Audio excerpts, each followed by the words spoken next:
Hi, when it's math, it must be maths by MA. Welcome again to the world of maths by MA. So ये question आपके पास है, question number 8 to 10 is for the LRDI for CAT, JAT and IFT. So I want please pause the video, try to understand the data and try to solve these questions. तो please आप video को pause कीजिए और इस question को solve कीजिए. I hope आपने video pause किया होगा, क्वेश्चन को सॉल्व किया होगा, बहुत ईजिली क्वेश्चन सॉल्व भी हो गया होगा, बहुत ईजी सा क्वेश्चन है. तो इस क्वेश्चन को हम लोग बोलते हैं क्या है, we called it this one is MCQ question. देखते हैं कि डेटा क्या क्या दिया हुआ है. In an examination 5 candidates, we have 5 candidates PQRTU tried their aptitude for the 6 MCQ questions. Okay, we have a 6 MCQ question in the chart, each having the 4 options A, B, C, D. Okay, आपके पास 4 options हैं. This one is the data. And after examination, their scores are, ये इनके scores हैं. Not in any order. Particular order कोई भी नहीं है. Table given this. Marking scheme क्या है? Correct answers awarded 3 and wrong answers is the 1. तो ये डेटा दिया हुआ है. जब भी अगर आपके पास ये डेटा दिया होता है तो you have to work on nothing but the maximum marks and the minimum marks. देखो आपका एक कोई -6 लाया है, कैन वी से अगर आप -6 लाते हो तो वो ऑल रॉन्ग होगा ही होगा. ये मेरा मिनिमम मार्क्स दे रहा है. और एक 18 मार्क्स लाया है. सिंस 6 क्वेश्चंस हैं, 3 मार्क्स मैक्सिमम ईच है. If someone is getting 18 marks it means कि उसके ऑल करेक्ट होंगे. इट मीन्स 6 करेक्ट होंगे, 6 रॉन्ग्स होंगे एंड यहाँ पे डिफरेंट कॉम्बिनेशंस हो सकता है. तो हम लोग इसी दोनों कंडीशंस पे काम करते हैं and we do not have any other information.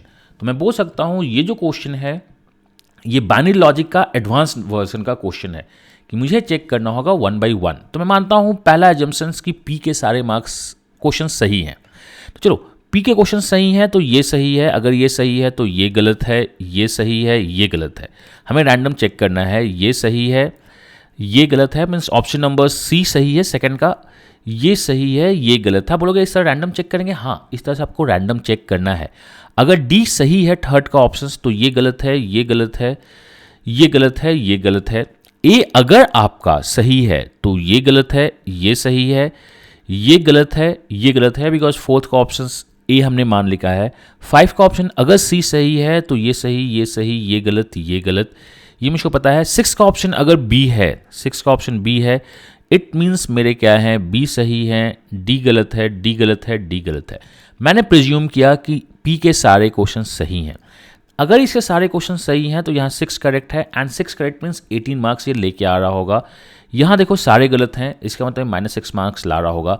अब मैं यहाँ पे मार्क्स काउंट करता हूँ. दिस वन इज 1 2 3 4, 12 मार्क्स मिले होंगे और 2 मार्क्स रॉन्ग हुआ होगा तो इसको 10 मार्क्स मिले होंगे. एक बंदा 10 मार्क्स लेके आया है. यहाँ इसके 2 सही हैं मतलब 6 मार्क्स हैं और 1 2 3 4 गलत है मतलब 2 मार्क्स है. एक बंदा 2 मार्क्स ला रहा है. यहाँ देखो आपके कितने सही हैं, आपके 2 सही हैं मतलब 6 पॉजिटिव, 1 2 3 2 मार्क्स. बट हमारा 2 10 नहीं आ रहा है, मीन्स कॉन्ट्रडिक्शन है. देखो 18 मार्क्स आपके पास बन गए, बहुत सही है. आपके पास -16 मार्क्स बन गए, -6 सॉरी, वो भी सही है. आपके पास 10 मार्क्स बन गए, वो भी सही है. 2 मार्क्स बन गया, बट दूसरा 2 क्यों, ऐसा नहीं है. मतलब हमारे क्वेश्चंस और हमारे डेटा के साथ एम्बिग्युइटी आ गई अगर मैंने P को माना तो. अब इसी तरह मैं Q को मानता हूँ. चलिए तो पहले स्क्रीन को साफ करते हैं. आपके पास यही एक प्रॉब्लम होगी कि आप वाइट प्लेन एंड पेपर पे बना रहे होगे तो आपको स्क्रीन साफ करने का मौका नहीं मिलेगा. तो आप अपने से क्या कीजिए कि सही एक पेन पेपर उठाइए, उससे बनाइए या ऑब्जर्व करना स्टार्ट कीजिए. मैं मानता हूँ कि अगर ये सही है, अगर ये सही है तो ये सही है, मुझको पता चल गया. ये गलत है, ये सही है एंड ये गलत है. अब देखिए मैंने इसको सही माना है तो इसके और 6 सही होंगे, मुझको 6 रॉन्ग चाहिए. तो मैं 6 रॉन्ग्स को ऑब्जर्व करूंगा. रॉन्ग्स 6 रॉन्ग्स P के नहीं होंगे, 6 रॉन्ग्स T के नहीं होंगे. तो मुझको पता है अगर C सही है तो ये मुझको गलत है, मुझको पता है. अगर C सही है तो ये दोनों सही हो गया, मतलब 6 रॉन्ग्स नहीं हो सकता है. यहाँ पहले देखिए अगर आपके सारे सही थे तो ये दोनों तो ऑटोमेटिकली सही था, इनके सारे रॉन्ग्स नहीं होंगे, एक एक तो कम से कम सही होगा. उसी तरह अगर यहाँ C सही है तो इनका भी एक एक कम से कम सही होगा. तो ये मेरा कॉन्ट्राडिक्शन आ गया कि सारे के सारे गलत हों. तो इसको फिर से मैं क्लियर करता हूँ बोर्ड को. P में कॉन्ट्राडिक्शन था, अब मैं R को सबको सही मानूंगा. मैंने अगर R को सही माना तो ये सही हो गया, ये तीनों गलत हो गया, मतलब इसके सारे सही हैं. तो ये तो सिस्टम से ही बाहर निकल गया, इसका एक सही हो गया, मुझको 6 गलत खोजना है, देखते हैं होता है कि नहीं। अगर ए सही है तो ये तीनों गलत है, बहुत अच्छी बात है। अगर सी सही है तो ये दोनों सही है, अभी तक 6 गलत होने वाले में पी होने चाहिए। अगर ए सही तो ये भी सही। इस मीन्स कि ये मेरा मानना कि आज सब सही है गलत हो गया है, क्योंकि अगर ये सारे सही हैं तो इसके भी कुछ सही हैं, इसके भी कुछ सही हैं, इसके भी कुछ सही हैं, इसके भी कुछ सही हैं। वो कौन सा बंदा है जिसके 6 गलत हैं? कोई नहीं है। तो मेरा कॉन्ट्राडिक्शन हो गया। तो अब मैं चाहता हूं कि इसको फिर से क्लीन करूं, और अब आर पे मैंने काम कर लिया है, तो अब मैं टी पे काम करना चाहता हूं। टी को मैं मानता हूं सब सही। अगर बी सही है तो ये दोनों सही है, मतलब पी एंड क्यू के सारे गलत हो नहीं सकते हैं, आर एंड यू में काम करना है। देखिए, अगर सी सही तो अभी तक कोई नहीं, अगर सी सही इट मीन्स आपका ये दोनों सही है। अगर टी के सारे सही हैं तो ऐसा कोई भी पर्सन नहीं मिलता है जिसके सारे गलत हैं। इसका मतलब मैंने P Q R S T में काम कर दिया और कोई नहीं बचा, तो मुझे पता है इसके सारे सही होंगे ही होंगे। अब इसके बेसिस पे मैं देखता हूं, अगर ए सही है तो ये सही है, ये तीनों मुझे गलत मिला है और इसको 18 मार्क्स मिल रहे हैं, मुझको पता है। अगर ए सही है तो ये सही है और ये दोनों गलत हैं, ये मुझको पता है। अगर सी सही है तो ये तीनों सही हैं, मुझको पता है ये गलत है। अगर डी सही है तो डी सही है, डी सही है, ये दोनों गलत हैं। अगर बी सही है, जो ऑप्शन ऑफ फिफ्थ, तो बी सही है तो ये भी सही है, ये तीनों गलत हैं। अगर डी सही है तो ये दोनों ऑप्शंस मतलब आर एंड टी सही होंगे, ये दोनों गलत होगा। तो अब चलते हैं हम मार्क्स कैलकुलेट करते हैं। तो आइए देखिए, यहाँ सारे रॉन्ग्स हैं, मतलब -6 मार्क्स मिली होगी। इसमें 2 सही मतलब 6 मार्क्स और 4 रॉन्ग, इसका मतलब इसके पास 2 मार्क्स आया होगा। 1 2 3 4 सही मीन्स 12 मार्क्स और 2 रॉन्ग का मतलब 10 मार्क्स। 1 2 3 4 सही और 2 मतलब ये हमें जो मार्किंग चाहिए 18, 10 एंड 10 एंड 2। तो अब हम क्वेश्चन सॉल्व करते हैं। What is the correct option of the question number 4?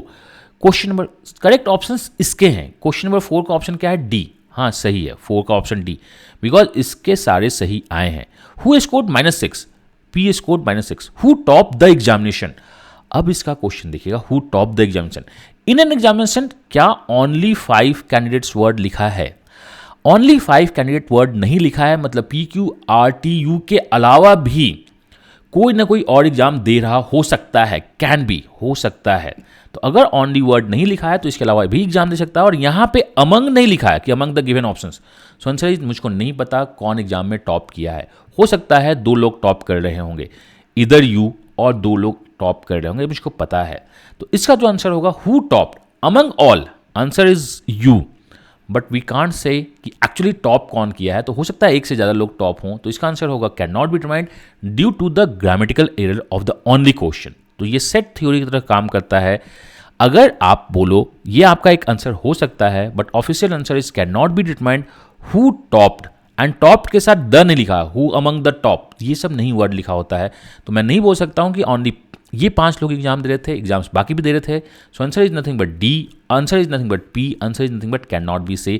अगर आपके मन में बात आ रही है कि यू होगा तो यू इज अमंग द 5 होगा, या ओनली 5 होते तो this one is the official answer. तो please respect the official answer, this could be one of the answers अगर कैन नॉट बी डिटरमाइंड और नॉट नहीं होता तो I hope it is okay. हम लोग स्टार्ट करने जा रहे हैं DILR for the CAT and all other examination along with the maths. तो आप चैनल पे बने रहिए, सीखते रहिए। जब भी क्वेश्चंस आपके पास आए आप उसे सॉल्व कीजिए, अपना बेस्ट दीजिए और सॉल्यूशन देखिए एंड एग्जाम क्रैक कीजिए। God bless you, happy learning and bye bye.